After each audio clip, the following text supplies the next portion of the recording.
Fala galera, boa noite.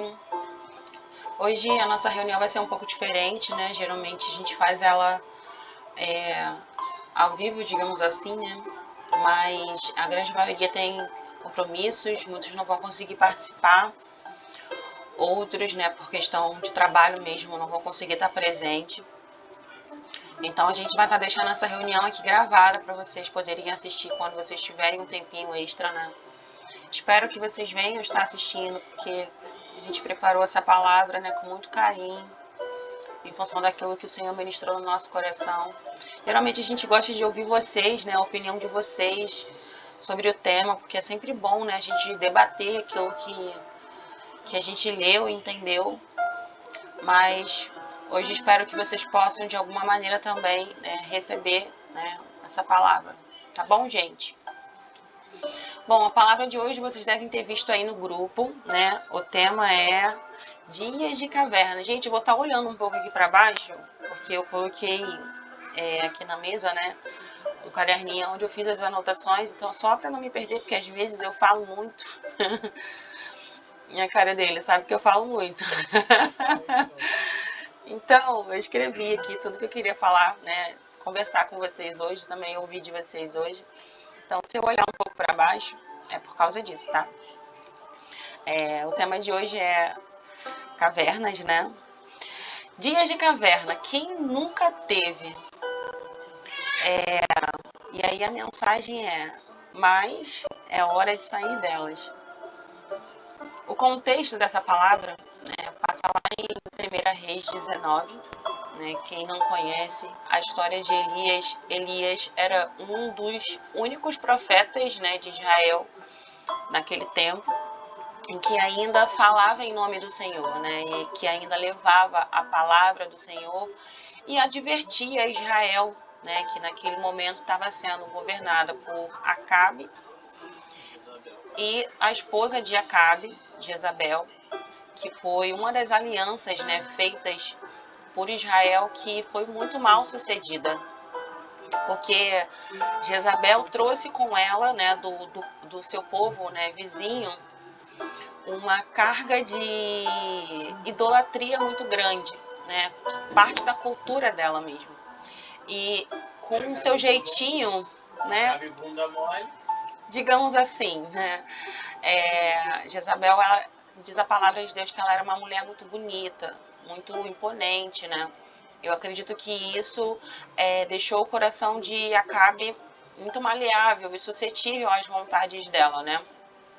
E aí, com tudo isso, Deus viu a necessidade de enviar Elias, que foi um dos profetas, para advertir o povo de Israel e trazer à memória deles que eles eram um povo escolhido, né? A ideia de Deus para Israel era que eles fossem, né, um povo eleito, né? Um povo que adoraria somente ao Deus, né, de Abraão, de Isaac, de Jacó, e que fossem fartos, né, de todas as maneiras, né, riquezas, reinos, enfim. Isso estava se perdendo justamente porque eles construíram um altar de idolatria a outros deuses, né? E nessa passagem aqui de 1 Reis 19, Elias ele está um pouco cansado, né, de tudo que ele está vivendo ali, de toda essa batalha espiritual e também física, né? Porque exatamente nesse tempo aqui, ele tinha acabado de derrotar, né, no Monte Carmelo, 450 profetas idólatras, né, que estavam levando Israel a cultuar, a idolatrar outros deuses, né? E no momento seguinte, ele é jurado de morte por Jezabel, porque Jezabel odiou, né, o que aconteceu com os seus profetas, né? E aí jura Elias de morte. Mais uma vez, Elias se vê ali em guerra e com medo, temendo a própria vida, ele foge, né? Ele foge, mas no momento ele não fugiu porque ele temia a Jezabel, né? Ele fugiu porque ele sabia que ele era o único em meio a tantos outros a favor. E também sabia que ela era muito decisiva naquilo que ela prometia fazer. Que ninguém ali iria defender ele, afinal de contas ela era a rainha. E já tinha matado todos os outros profetas em Israel. Ele era o último, o único e o último. Então, ele se preservou nesse momento, mas ele já estava cansado. Nesse texto, né, que me chama a atenção na caminhada de Elias é tudo isso, né? Quem de nós, às vezes, não anda cansado com aquilo que a gente está vivendo ao nosso redor, na nossa vida, as nossas lutas? Quem de nós não tem algo em que a gente se vê assim, ai Deus, não quero mais, estou cansado, chega disso, né? Elias, ele fala exatamente isso, no versículo 3 e 4, diz assim, Elias teve medo e fugiu para salvar a sua vida. Foi para Berseba, uma cidade de Judá, e ali deixou o seu servo. Depois foi sozinho para o deserto, caminhando o dia todo. Sentou-se debaixo de um pé de giesta e orou, pedindo para morrer. Ele disse, já basta, Senhor, tira minha vida, pois não sou melhor que meus antepassados que já morreram. Elias literalmente pede para Deus para morrer. Ele fala, não quero mais, basta, estou cansado, me leva. E depois disso, né, Elias fica ali por um tempo, mas depois é orientado por um anjo do Senhor a ir, né, para o deserto. E ali no deserto ele encontra uma caverna e nessa caverna ele passa a noite. E quando ele chega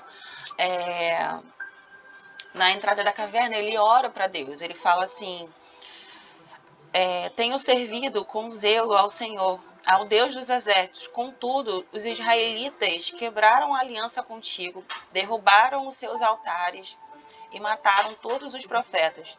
Sou o único que restou, e agora também me procuram para me matar.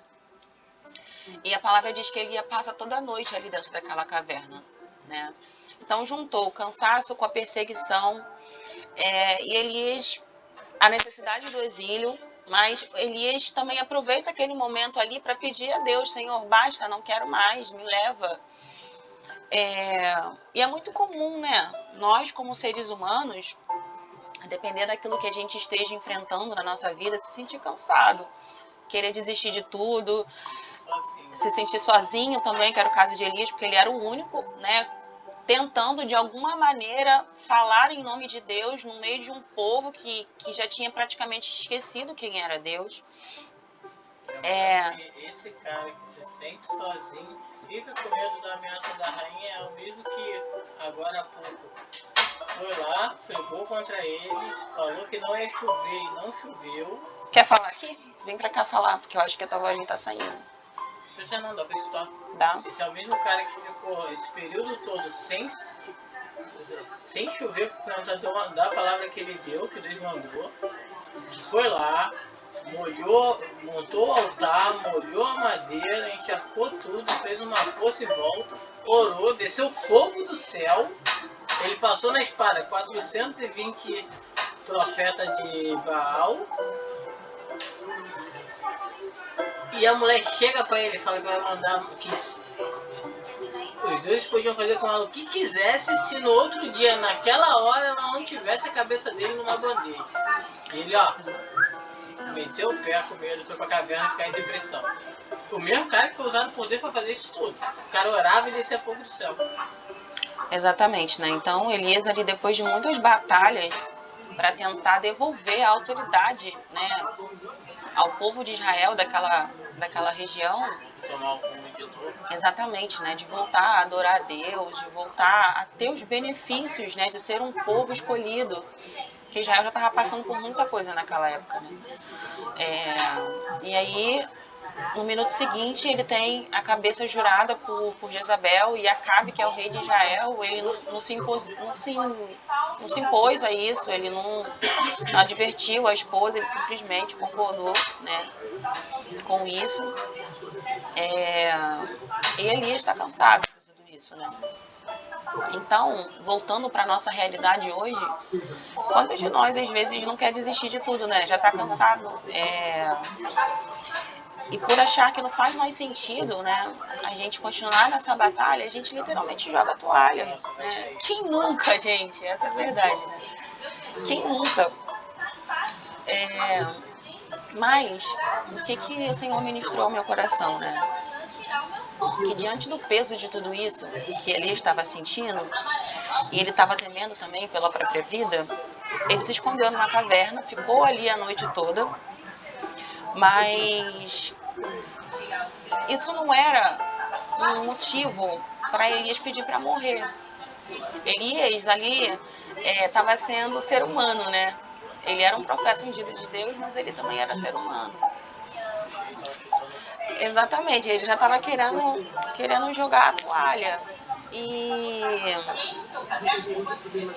no versículo 11 do capítulo 19, Deus faz assim com Elias: saia e ponha-se diante de mim no monte, disse o Senhor. Enquanto Elias estava ali, o Senhor passou e um forte vendaval atingiu o monte. Era tão intenso que as pedras se soltavam do monte diante do Senhor, mas o Senhor não estava no vento. Depois do vento, houve um terremoto, mas o Senhor não estava no terremoto.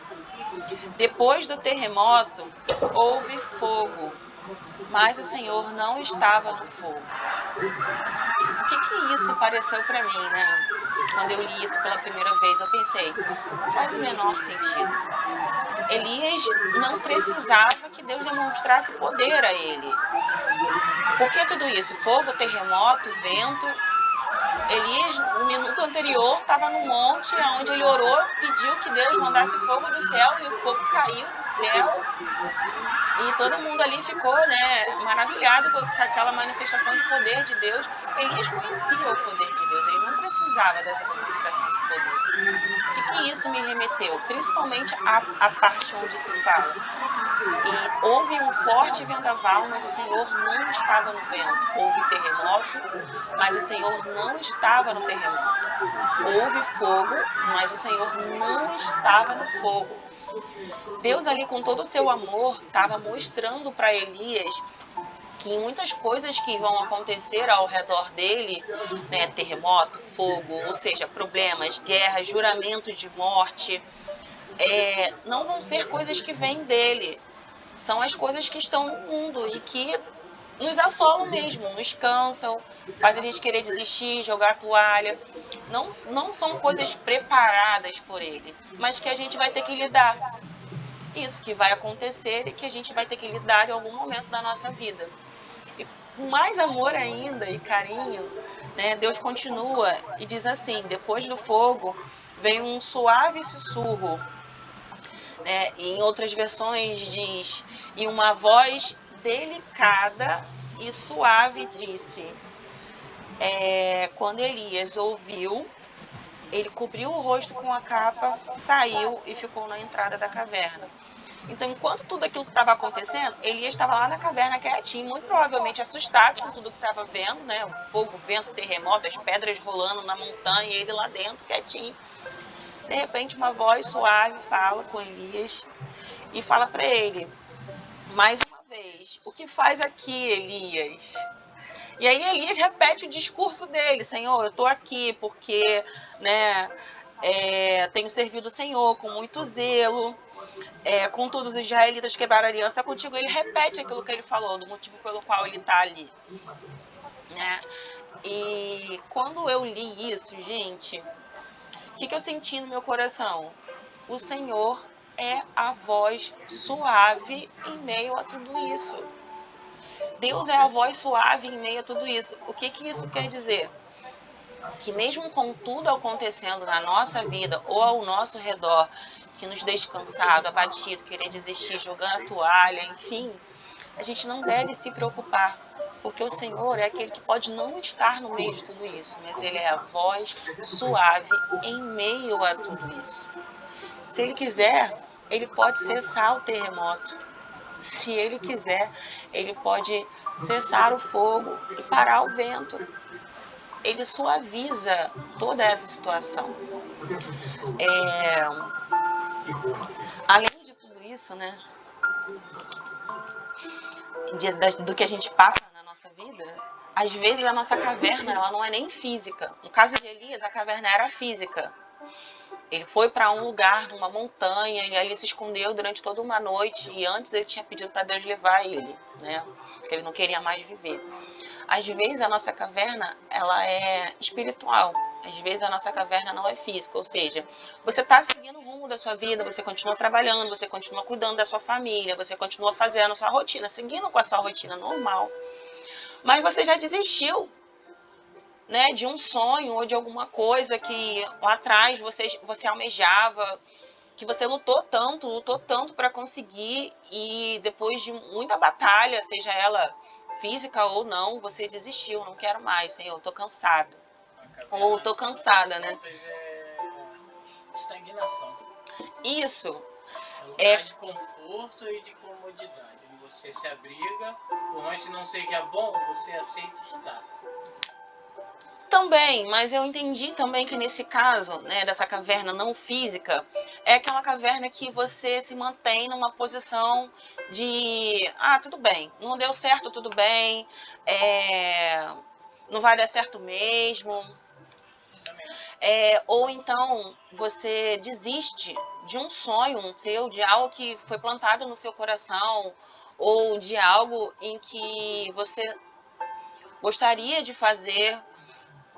Enfim, eu não sei o que pode estar, aquilo que você deixou para trás, porque jogou a toalha, aquilo que você desistiu, aquilo que você não acredita mais que possa acontecer na sua vida, ou seja uma promessa, enfim, eu não sei, né? Cada um aqui, né, vai se examinar nesse momento e ver aquilo que você está desistindo, falar, não tem mais jeito, não tem mais jeito, né? Esquece, vamos botar uma pedra em cima, não quero mais saber disso, né? Assim como foi com Elias, Deus sempre chama para fora dessa Exatamente. caverna. Fez isso, a mesma coisa com Abraão e a tenda de Abraão, quando Abraão com seus 90 e poucos anos estava resmungando, porque 90 e poucos anos, para ter filho, como é que é, não tinha Tadal naquela época.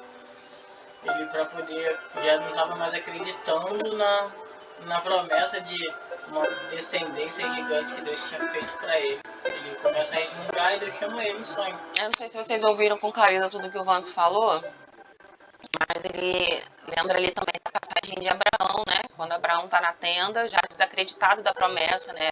Da descendência numerosa dele, lá nos seus 80 e poucos anos de vida. E aí Deus chama Abraão para fora da tenda para falar com ele.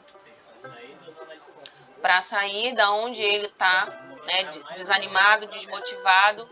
E diz para ele, conte as estrelas do céu, conta a areia da praia, a sua descendência será como eles. Né? Então, Deus mais uma vez reafirma o compromisso dele com Abraão e motiva ele a continuar seguindo, né? Que a promessa de Deus ainda estava sobre ele. E dentro do contexto de Elias não foi diferente. Elias saiu e se colocou diante da caverna.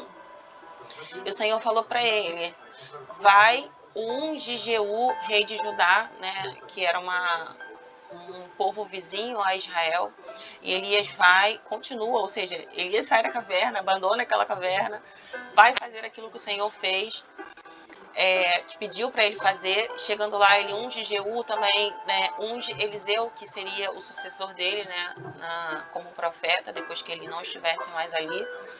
E Jeú, né, literalmente é levantado para derrubar todos os perseguidores de Eliseu, né? Jezabel jurou a vida de Eliseu e Jeú mais para frente, né? Jeú mais para frente. Isso, Jezabel jurou a vida de Elias, perdão, gente. E aí, Jeú, quando foi ungido rei, ele foi levantado por Deus mesmo para guerrear a favor de Elias, né? E ele vem mais para frente, né? Nesse mesmo livro, mostra que Jeú, ele mata Jezabel, Acabe morre, toda a descendência, né, que poderia de alguma maneira vingar a vida dos pais, isso também são mortos. Ou seja, Deus, ele não só chamou Elias para fora, dizendo, Elias, sai dessa caverna porque aí não é o seu lugar. Não temas ao vento, ao fogo, ao terremoto, as pessoas que te juraram de morte, porque eu sou contigo e luto as suas batalhas contigo. E a partir dali, né, nos versículos seguintes, né, mostra isso, né? Deus literalmente lutando as guerras de Elias. No final, eu já comentei aqui, né, Jezabel morre, a descendência morre, e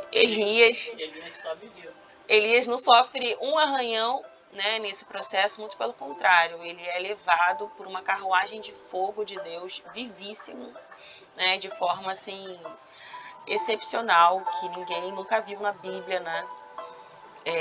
Como, vamos dizer assim, recompensa por tudo aquilo que ele fez e serviu a Deus do início ao fim da sua vida, sendo obediente, guardando a palavra dele, né?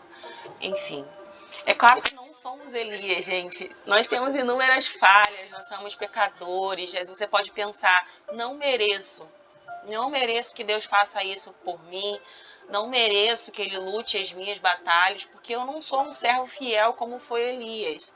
Não, Deus ama a gente. E Ele ama a gente assim, desse jeitinho que a gente é, cheio de falhas. O que Ele espera da gente quando a gente está num momento de caverna? Que a gente faça como Elias. Ao invés de sair devolvendo às outras pessoas aquilo que foi feito, porque Elias podia ali, por exemplo, ter entrado em discussão verbal com Jezabel, poderia ter movido outros reinos para se aliar a ele e guerrear fisicamente contra o reino de Israel. Ele poderia ter feito inúmeras coisas para garantir a sobrevivência dele, ou para garantir a supremacia dele. Mas ele não fez isso. Muito pelo contrário, ele caminhou no deserto um dia todo, triste com o que estava acontecendo, mas ele sabia que ele tinha um rei, Deus dos exércitos, que podia ouvir a ele. Então ele orou e pediu: Senhor, estou cansado, me leva daqui, eu não quero mais viver essa vida, eu não quero mais ficar lutando essas guerras, não quero mais. Mas aí o Senhor, em sua infinita bondade, mostrou para Elias de uma forma tão, né? Não, vai trabalhar. Eu vou te mostrar que vai existir tudo isso na sua vida, mas eu sou contigo, meu filho. E eu queria dizer para vocês, gente, que Deus ele é com a gente. Seja lá qual for a batalha que você esteja enfrentando na sua vida hoje. Deus ministrou no meu coração para dizer para vocês que Ele é com vocês.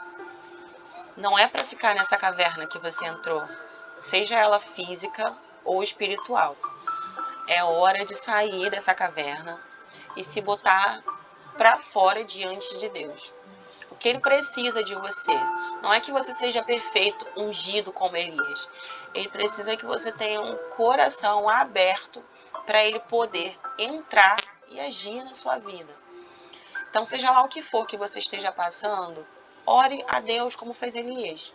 Vá para o seu cantinho, se for o caso da sua caverna, mas ore a Deus e não passe mais que uma noite nessa caverna. Não passe mais que um dia nessa caverna. E que se for necessário você tirar um dia de caverna, que seja um dia, não uma semana, um mês, um ano inteiro. Esse desânimo, esse cansaço, essa falta de vontade de sair da situação que você está vivendo, essa vontade de desistir, de jogar a toalha, isso não vem de Deus. Isso vem da nossa carne, da nossa natureza humana. Deus, ele é aquele ser que quer te tirar dessa caverna, quer te tirar dessa sensação de cansaço, de desistência, de jogar a toalha. Ele quer lutar suas batalhas contigo. Mas Deus precisa da abertura para fazer isso. Ele não é um Deus, digamos assim, intrometido, que ele vai entrar na sua vida e vai fazer a vontade dele sem você pedir, sem você deixar, sem você dar abertura para isso. A gente tem o livre-arbítrio. A gente pode ou não procurar a Deus. Elias escolheu procurar a Deus. E por ser alguém que guardava os mandamentos do Senhor, por ser alguém que obedecia à vontade dele acima de qualquer coisa, e que deu essa abertura, abriu o canal de comunicação, né, com Deus. Quando Elias ora, ele abre o canal de comunicação com Deus. Deus, né, colocou Elias fora dessa caverna e solucionou tudo aquilo que estava perseguindo Elias, né, a morte, a guerra, e ainda deu a ele, né, um galardão, né, que Elias saiu do contexto de Israel como um dos profetas mais magníficos que existiu naquela época, e literalmente arrebatado por Deus, porque Elias não morreu. Muitos profetas morreram ou foram perseguidos até a morte. No caso de Elias, ele foi arrebatado. Uma carruagem desceu, levou Elias e o corpo nunca foi encontrado. Para você ver o quanto que Deus, ele honra aqueles que se submetem a ele, né? Que se submetem à vontade dele. Que a gente possa hoje ficar, né, gente, com esse aprendizado, de que a gente pode se sentir cansado, querer ficar numa caverna, desistir talvez de alguns projetos, de sonhos, mas que a gente possa se lembrar que Deus nos ama e que muitas das vezes Ele não está no meio daquilo que a gente está passando, mas Ele é um Deus que luta as nossas guerras, que está com você e o seu lugar é fora dessa caverna. Um adendo. Não é que ele não está com você durante o período que está passando. É que você vai passar pelas provações, mas ainda assim Deus vai estar lá com você. Exatamente. Eu vou deixar aqui, gente, 3 versículos para vocês. Os versículos são o seguinte. O primeiro está em 2 Crônicas. Eu vou colocar aqui na apresentação. Só um minuto.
Bom, gente, o vídeo deu uma picotada aqui, né? Mas eu não vou deixar de colocar aqui os versículos, né? Para acalentar o coração de vocês. Eu não vou colocar na tela, porque se eu puxar, eu já percebi que a gravação corta. Então eu vou deixar no grupo depois para vocês lerem, né? Com calma. Eu vou só ler, né? Com vocês. O segundo versículo está em 2 Crônicas. O primeiro versículo, desculpa, na verdade, né? Ele está em 2 Crônicas 32, 7 e 8. Diz assim: esforçai-vos e tende bom ânimo, não temais nem vos espanteis por causa do rei da Síria, nem por causa de toda a multidão que está com ele, porque há um maior conosco do que com ele. Com ele está o braço da carne, mas conosco o Senhor nosso Deus, para nos ajudar e para guerrear nossas batalhas. Isso aqui foi uma palavra lançada pelo profeta Ezequias sobre o povo de Israel, que temia ao exército numeroso da Síria que vinha contra eles. E é claro que o Senhor deu vitória para eles nessa batalha, né? E o segundo versículo, ele está em Êxodo. E aqui é um contexto histórico que a maioria deve conhecer, né? Que é aquela migração ali dos israelitas da escravidão do Egito. E aí Moisés com ele no deserto, fugindo, né, dos egípcios que vinham atrás na toda, vingar, né, a saída deles do Egito da forma que eles saíram, que o último sinal de Deus foi a morte dos primogênitos. Todos os primogênitos, filhos dos egípcios, morreram. E aí eles vinham com sangue nos olhos para trucidar o povo de Israel. E aí eles se desesperaram e dizendo a Moisés, no caso, né, que era o líder, o profeta líder daquele povo na época: por que vocês nos trouxeram ao deserto para morrer? Não havia sepulturas no Egito. O que você fez conosco? Por que nos forçou a sair do Egito? O povo já estava ali retrocedendo. Como assim? Né? Era melhor ficar lá como escravo. Para morrer aqui no deserto, eu prefiro ficar lá como escravo e ser enterrado por lá, nas sepulturas que tinham por lá. E aí Moisés, com toda a sua sabedoria, no versículo 13 e 14, diz assim: não tenham medo, apenas permaneçam firmes e vejam como o Senhor os resgatará neste dia. Vocês nunca mais verão os egípcios que estão vendo hoje. O próprio Senhor lutará por vocês. Fiquem calmos. O final da história vocês conhecem, né, gente? Moisés passou com todos os israelitas no meio do Mar Vermelho, né? A Bíblia é clara dizendo que eles passaram em terra seca, né? E quando eles terminaram de passar, os egípcios vinham atrás, queriam fazer o mesmo percurso. O mar se fechou e todos eles morreram. Ou seja, ninguém sofreu nada. Nem o fio de cabelo deles foram arrancados. E quem, né, deixou de existir, no caso ali, foram os egípcios. E por fim, o terceiro versículo é Deuteronômio.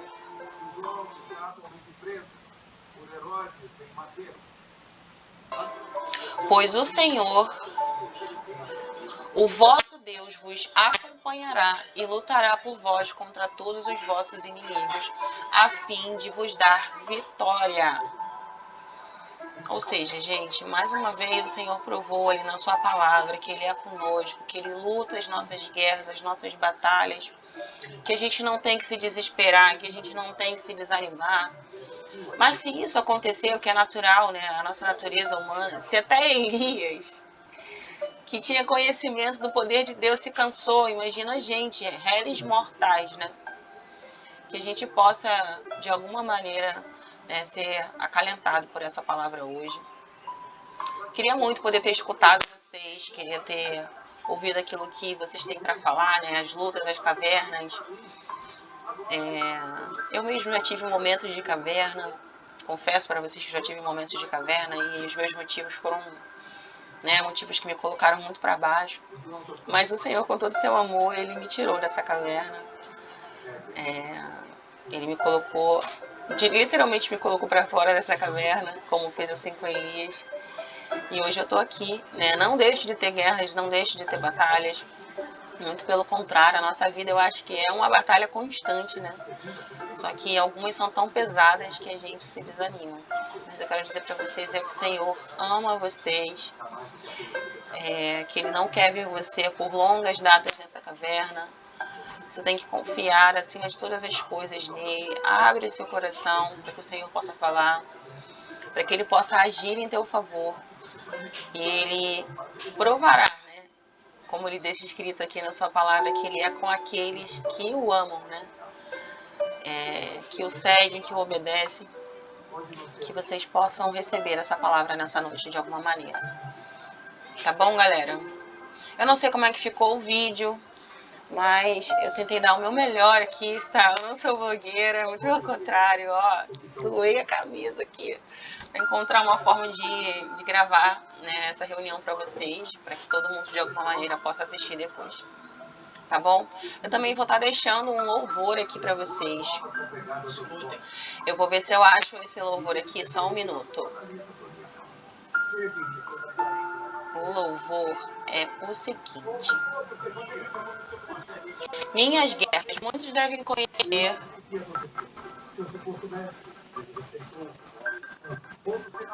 Eu vou colocar aqui o nome, eu vou colocar no grupo, tá bom? Vou mandar o vídeo no grupo. Mas é um louvor que ele nos ensina como é a melhor maneira da gente lutar nossas guerras, né? E fala exatamente como fez Elias aqui, em oração. Porque quando a gente ora, a gente entrega para Deus tudo aquilo que está nos incomodando. E Ele, com seu infinito amor, ouve a nossa oração. E se a gente der a verdura, ele vem, né, e luta as nossas batalhas. Tá bom, gente?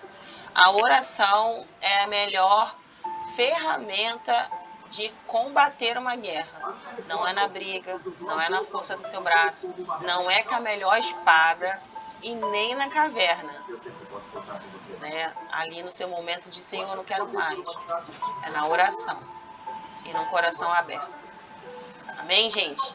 Fiquem com Deus. Boa noite. Tchau, tchau. Até a próxima. Não faltem na próxima. Eu quero ver vocês na próxima, hein? Tchau, tchau, gente.